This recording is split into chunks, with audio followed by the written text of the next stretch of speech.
오늘 본문 말씀으로 바닥에서 경험하는 마르지 않는 기적, 바닥에서 경험하는 마르지 않는 기적이라는 제목으로 말씀 나눌 때에 하나님께서 은혜로 함께 하실 줄 믿습니다. 동시 통역 시스템을 제가 지금 보고 있는데 제가 설교 연습을 더 많이 해야 될 것 같습니다. 제 발음이 정확해야겠네요. 발음이 이게 신기하기도 참 신기한데 일단 제 발음이 정확해야지 정확하게 얘가 통역을 할 것 같습니다. 하여튼 이번 주 오는 주일에 우리 성도님들 신세계를 이제 경험하게 되실 것입니다. 언어가 보니까 영어, 중국어, 일본어, 대만어, 우즈벡어, 카자흐스탄어, 이건 어디냐? 아제르바이잔어, 터키어, 프랑스어, 스페니쉬, 러시안, 하여튼 굉장히 많아요. 하여튼 실시간 통역 너무 신기합니다. 우리 이제 외국인들이 와도 전혀 두려움이 없습니다. 제가 마음껏 하나님의 말씀을 선포할 수 있습니다. 자, 이제 시작하겠습니다. 오늘 본문 말씀으로 바닥에서 경험하지 않는 마르지 않는 기적 제목으로 나눌 때 은혜 주실 줄 믿습니다. 자, 우리는 인생을 살아가면서 예상치 못한 부족함을 경험하면서 살아갈 때가 있습니다. 우리가 목표를 가지고 꿈을 가지고 열심히 달려갔지만 우리가 소망한 대로 이루어지지 않고 여전히 변화도 없고 또 더 심하게는 바닥을 헤엄치고 있는 것 같은 그런 상황이 이어지면서 우리의 마음이 조급해질 때가 있다라는 거죠. 남들은 저만큼 앞서서 가는데 나는 여전히 멈춰서 있거나 오히려 뒤처지는 것 같은 결핍의 시간, 우리의 환경들로 인하여서 또 육체의 어려움들로 인하여서 그렇게 우리는 우리의 마음이 무너질 때를 경험할 때가 있습니다. 그러나 그런 상황에 접할 때에 우리는 반드시 기억해야 할 영적 진리가 있다라는 거예요. 그것은 바로 믿음의 눈으로 보면은 우리의 인생의 바닥은 결코 끝이 아니다라는 사실입니다. 오히려 그 바닥과 같이 느껴지는 그 자리는 하나님의 위대한 기적이 시작되는 출발점이다라는 사실입니다. 바닥이 보인다라는 것은 다른 말로 표현하자면은 이제 내가 감당해야 할 내 능력은 이제 마무리가 되어지고 하나님께서 직접 채우실 신령한 영역이 시작되었다라는 것을 의미하는 것입니다. 그렇게 하나님은 때때로 우리가 의지하던 세상의 자원들을 잠시 멈추게 하실 때가 있습니다. 그것은 우리를 결핍 속에 가두어 두어서 우리로 하여금 고통을 느끼게 하려는 것이 아니라 그동안 우리가 너무나 익숙해져서 잊고 살고 있었던 하나님의 무한한 은혜의 공급 통로를 새롭게 열어주시는 하나님의 특별한 배려다라는 사실이죠. 자, 그래서 성경은 놀라운 역사를 우리에게 때로는 들려주기도 합니다. 하나님은 종종 우리의 풍성할 때 역사도 하시지만 그러나 우리가 바닥과 같은 상황에 처했을 때 기적을 일으키신다라는 것을 오히려 성경에서 우리는 더 많이 경험하게 된다라는 것입니다. 손에 쥔 것이 다 사라지고 통에는 가루 한 움큼, 병에는 기름 조금밖에 남지 않았을 때 바로 그 마지막 자리에서 하나님은 비로소 당신의 살아계심을 강력하게 드러내신다라는 사실입니다. 오늘 우리가 읽은 본문은 그 바닥의 인생을 살아가는 비참한 여인의 이야기입니다. 거대한 군대도 또 화려한 왕궁도 등장하지 않습니다. 기근이 덮친 이방 땅이었던 사르밧, 죽음을 앞둔 가난한 과부와 아들, 그리고 하나님의 사람 엘리야가 전부입니다. 그러나 하나님은 이 초라한 자리에서 마르지 않는 기적을 우리에게 보여주고 계신다라는 사실입니다. 오늘 본문의 이야기는 과거에 박제가 된 그런 모델 모형으로서만 남아있는 이야기가 아니라 오늘 우리의 삶의 바닥을 지나고 있는 우리 모든 성도님들을 향한 하나님의 깊은 위로의 음성인 것입니다. 왜 하나님께서는 우리로 하여금 바닥의 자리로 부르시는지, 그리고 하나님께서 부르신 그 바닥의 자리에서 어떤 기적을 일구어 가시는지 오늘 말씀을 통해서 그 은혜를 함께 나눌 때에 우리 성도님들의 마음속에 하나님의 위로가 또 은혜와 격려가 가득 채워지는 복된 시간 될 수 있기를 축원합니다. 자, 첫 번째로요. 하나님은 바닥의 자리에 앉아 있는 우리를 먼저 찾아오십니다. 오늘 본문 8절과 9절은 이렇게 시작합니다. 여호와의 말씀이 엘리야에게 임하여 이르시되 너는 일어나 시돈에 속한 사르밧으로 가서 거기 머물라. 그곳 과부에게 명령하여 내게 음식을 주게 하였느니라 말씀합니다. 자, 이 말씀의 배경을 이해하려면 당시 이스라엘의 영적인 상태를 우리는 좀 알아야 합니다. 자, 당시 이스라엘의 왕은 이스라엘을 우상 천국으로 만들었던 아합이라는 가장 악한 왕, 이스라엘 왕 중에서 가장 악한 왕이라고 상징이 되었던 그 아합 왕을 배경으로 하고 있습니다.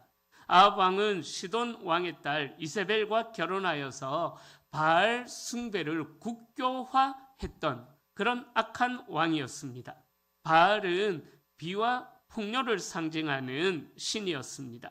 사람들은 생각하기를 이 땅에 비를 내리는 것은 바알이 또 바알과 아세라가 비를 내리고 곡식을 자라게 한다라고 믿었습니다.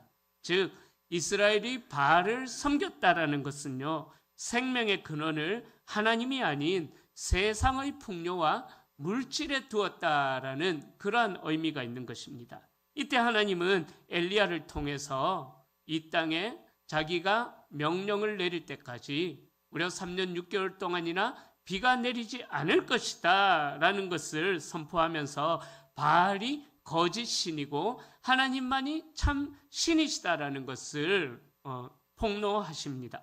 자, 엘리야 역시 이 기근의 고통을 함께 겪습니다.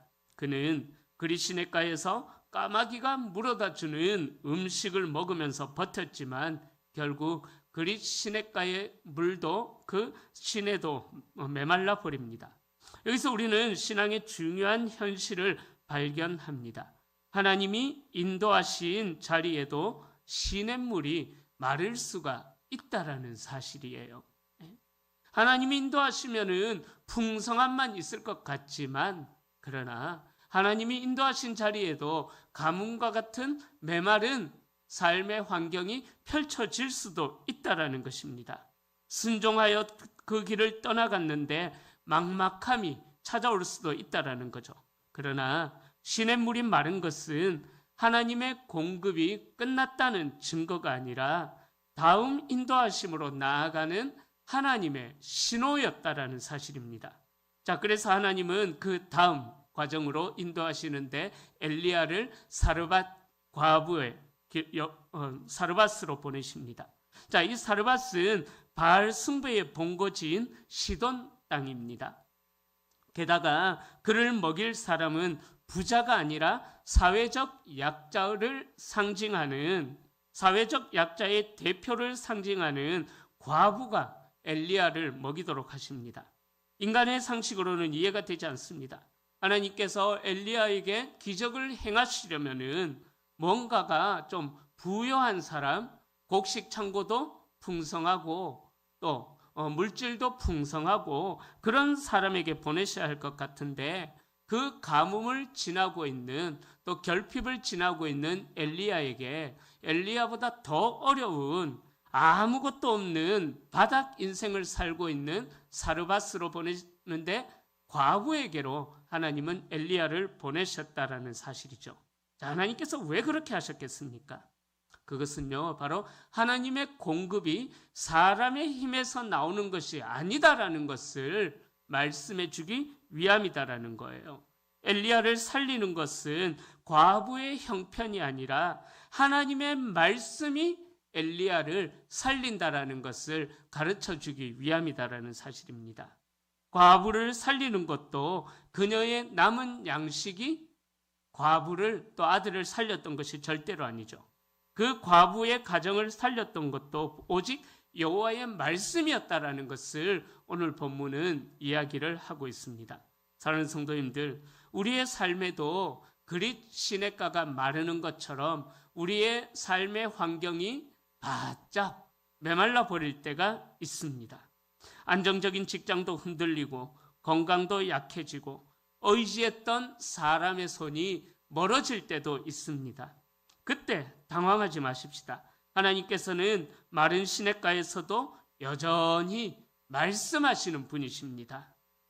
하나님은 우리가 붙들고 있던 거짓 의지의 대상들을 다 내려놓게 하시고 참 생명의 근원이신 하나님 당신만을 하나님의 사람들로 하여금 붙들게 하신다라는 사실입니다. 그래서 우리를 바닥의 자리, 엘리야로 이야기하자면은 사르밧에 있는 과부에게로 하나님이 엘리야를 부르셨다라는 것입니다. 비록 메말라버린 가뭄이 그들에게 있지만은 그러나 그곳에 하나님의 말씀만 있다면은 그곳은 절망의 끝이 아니라 은혜가 시작되는 자리다라는 사실입니다. 이 사실을 창세기에서도 이야기하고 있습니다. 아브라함과 아브라함의 조카였던 롯이 그 애굽 땅에서 거부가 되어서 나오게 됩니다. 그들이 너무 부자가 되다 보니까는 한 땅에 같이 거주할 수가 없게 된 거예요. 그래서 아브라함이 조카였던 롯에게 이야기하죠. 네가 땅을 먼저 선택해라. 네가 좌하면 나는 우하고 네가 북쪽으로 가면 나는 남쪽으로 갈 것이다. 아브라함이 그렇게 조카에게 제안하죠.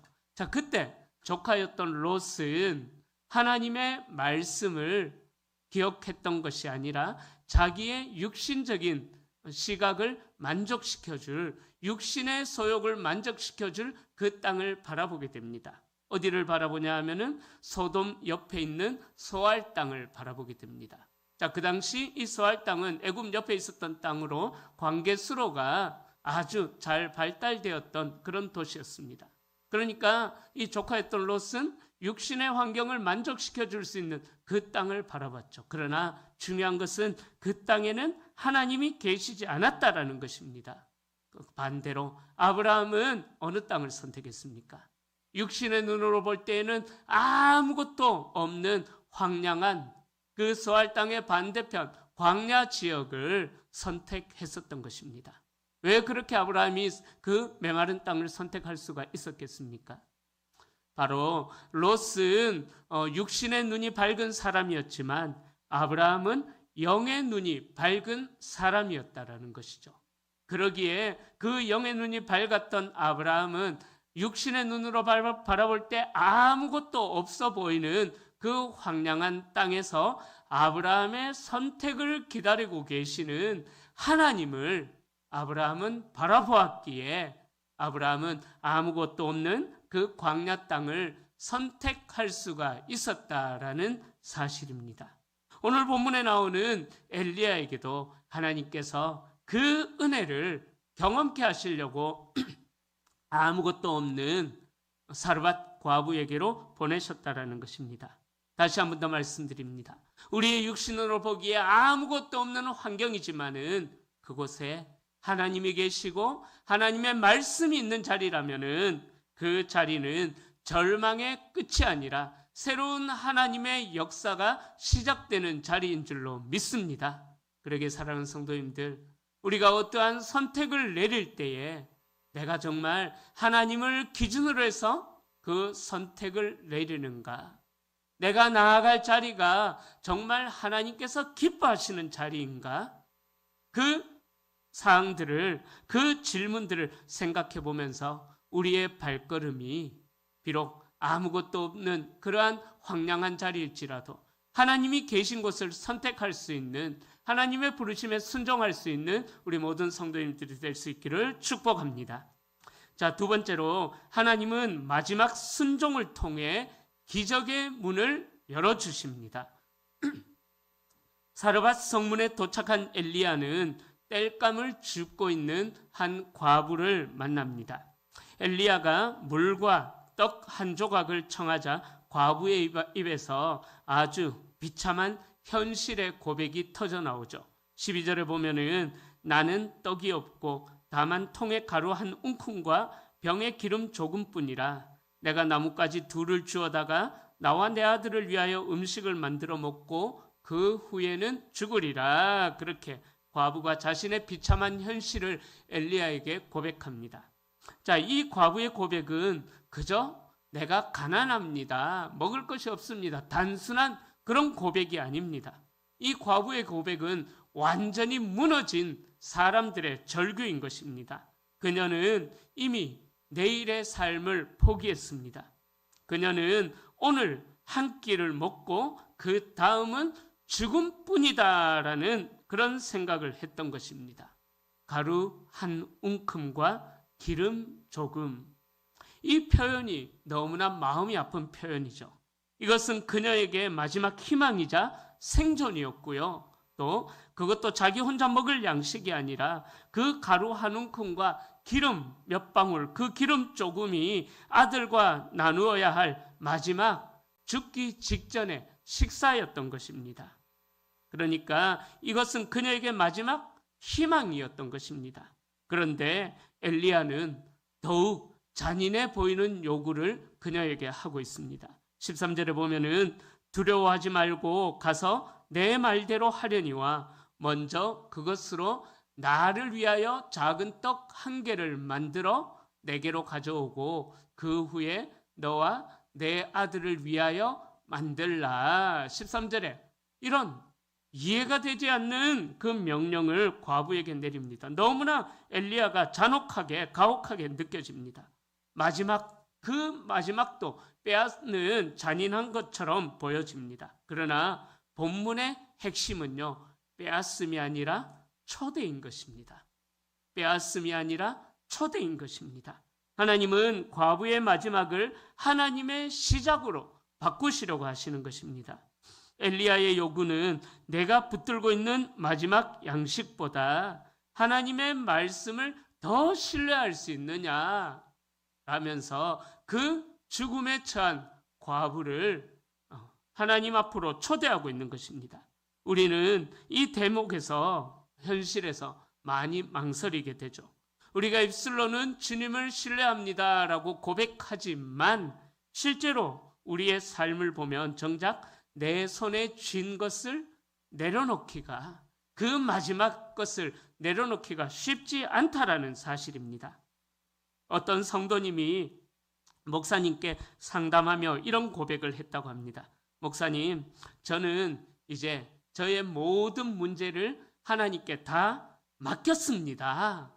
이렇게 목사님께 고백을 했습니다. 그러니까 목사님이 너무 기뻐하면서 하나님께 맡기고 나니까 너무 마음이 편안하죠? 라고 물어보니까 이 성도님이 이렇게 이야기합니다.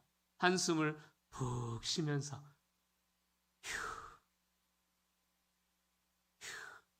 목사님, 맡기긴 맡겼는데 하나님께서 잘하고 계신가 제가 계속 옆에서 확인을 해야만 합니다. 그렇게 고백했다고 합니다. 그죠? 맡기긴 맡겼는데 하나님이 지금 잘하고 계신가 확인이 필요합니다. 예. 그죠?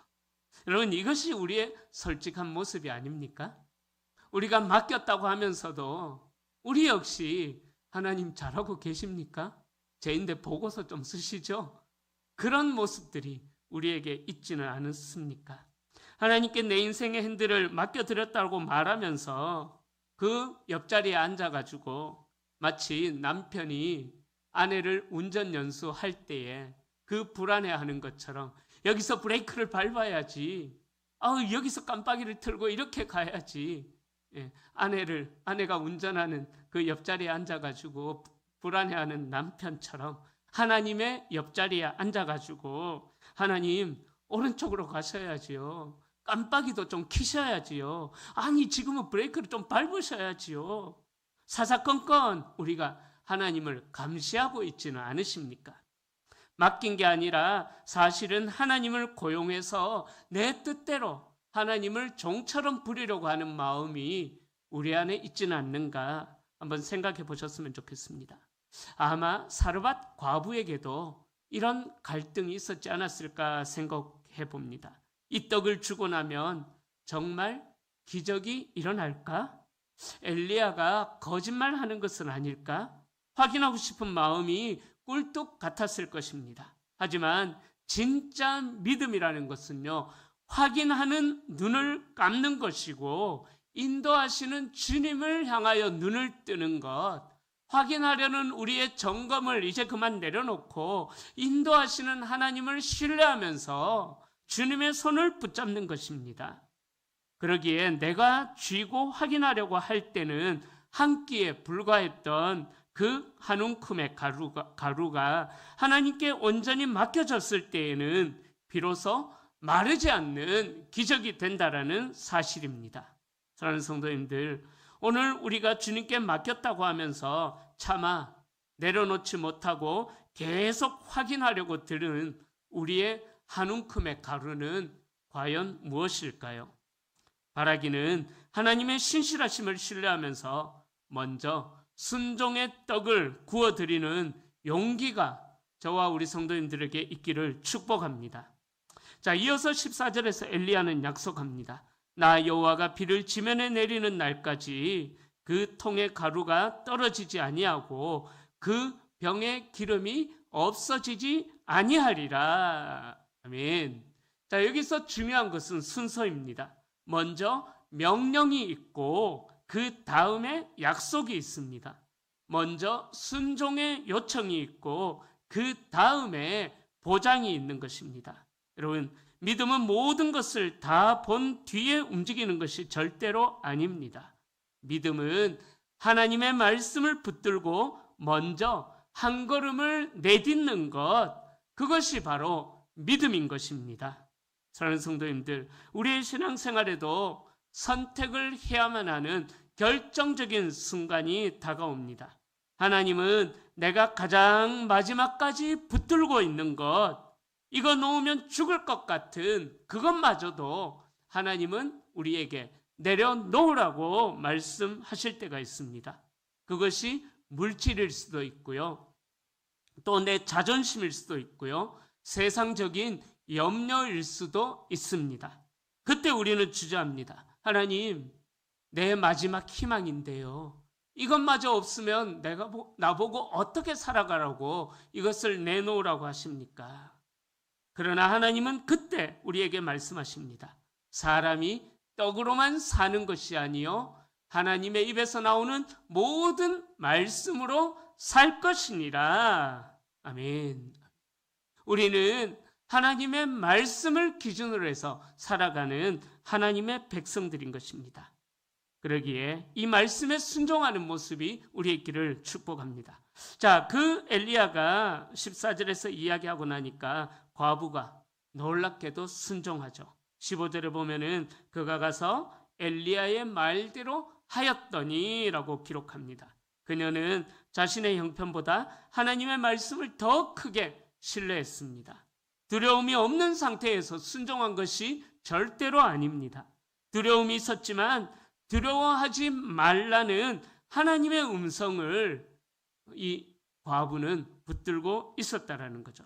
그러기에 오늘 우리에게 필요한 것도 이 작은 순종입니다. 거대한 일이 아닙니다. 오늘 내게 맡기신 작은 떡 하나를 만드는 일입니다. 기도할 힘이 없지만 무릎을 꿇는 것, 마음이 무너졌지만 예배의 자리를 지키는 것, 그 작은 순종이 기적의 문을 여는 열쇠가 될 줄로 믿습니다. 자, 마지막 세 번째로 하나님은 매일의 삶 속에서 마르지 않는 은혜로 우리를 살리십니다. 자, 과부가 순종했을 때 일어난 기적의 방식이 매우 독특합니다. 하나님은 과부의 집에 거대한 곡식 창고를 세워주시거나 병마다 기름이 넘치는 그런 은혜를 허락하지 않으셨습니다.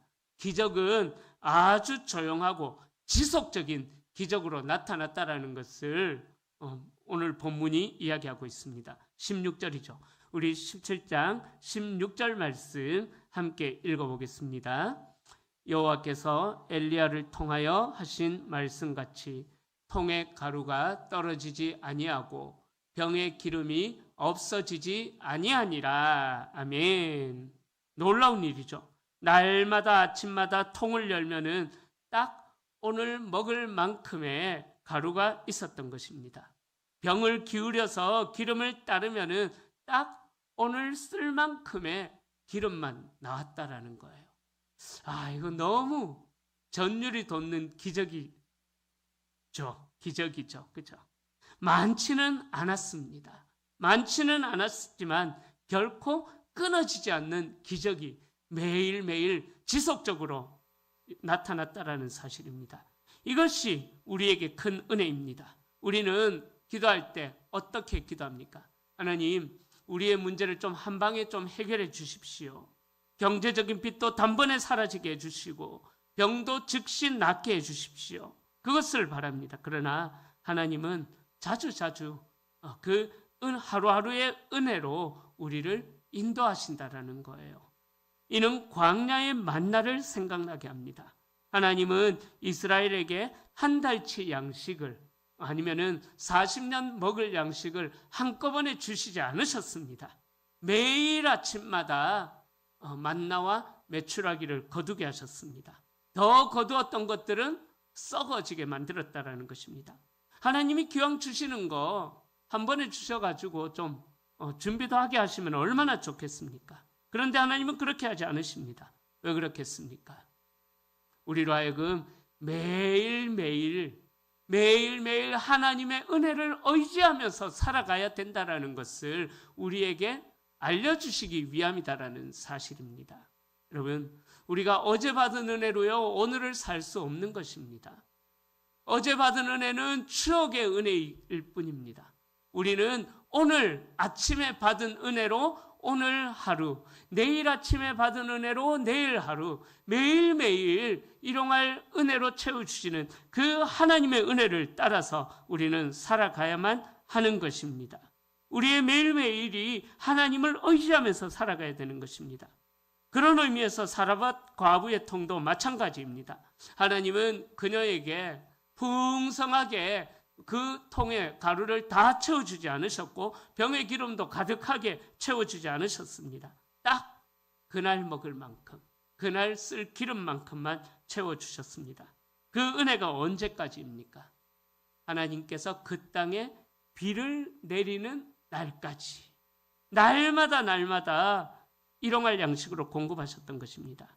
이것은 하나님이 주시는 은혜가 한 번의 감동으로 끝나는 것이 아니라 매일의 고단한 현실 속에서 우리를 실질적으로 살리는 능력이 된다라는 것을 우리에게 알려주고 있는 은혜인 것입니다. 사랑하는 성도님들, 우리에게 오늘을 버틸 힘이 있다라는 것, 또 오늘을 살아낼 은혜가 있다라는 것, 오늘을 감당해낼 능력이 우리에게 있다라는 것, 그리고 오늘 다시 그 절망의 자리에서 일어설 수 있는 용기가 있다라는 것, 이것이 바로 하나님께서 우리에게 주시는 마르지 않는 사르밧 과부에게 역사하신 그 동일한 기적입니다.